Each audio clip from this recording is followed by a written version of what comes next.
Toque, toque, toque, quem é? Pode entrar. Uma historinha que acaba de chegar. Conte até 3 para a história começar.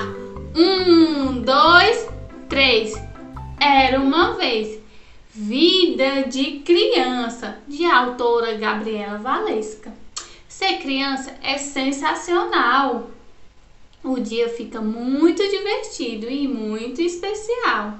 Brincar, dançar, tudo é comemoração e pode ser o que quiser na sua imaginação.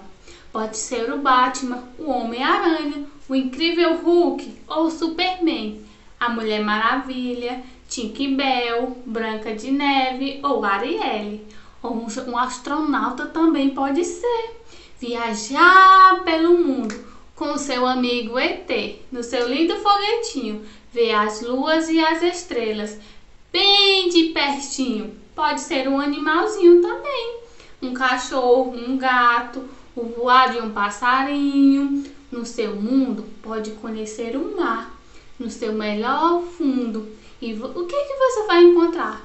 Polvo, cavalo marinho e muitos peixinhos.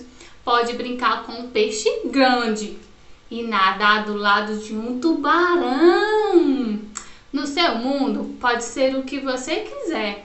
Entrar na floresta, lá você pode ser um macaco, um leão ou uma girafa, ou até mesmo um jacaré. Feche os olhos e imagine o que você quer ser. Então brinque, brinque muito. Brinque até quando você crescer. Piririm pim pim, mais uma história chegou ao fim.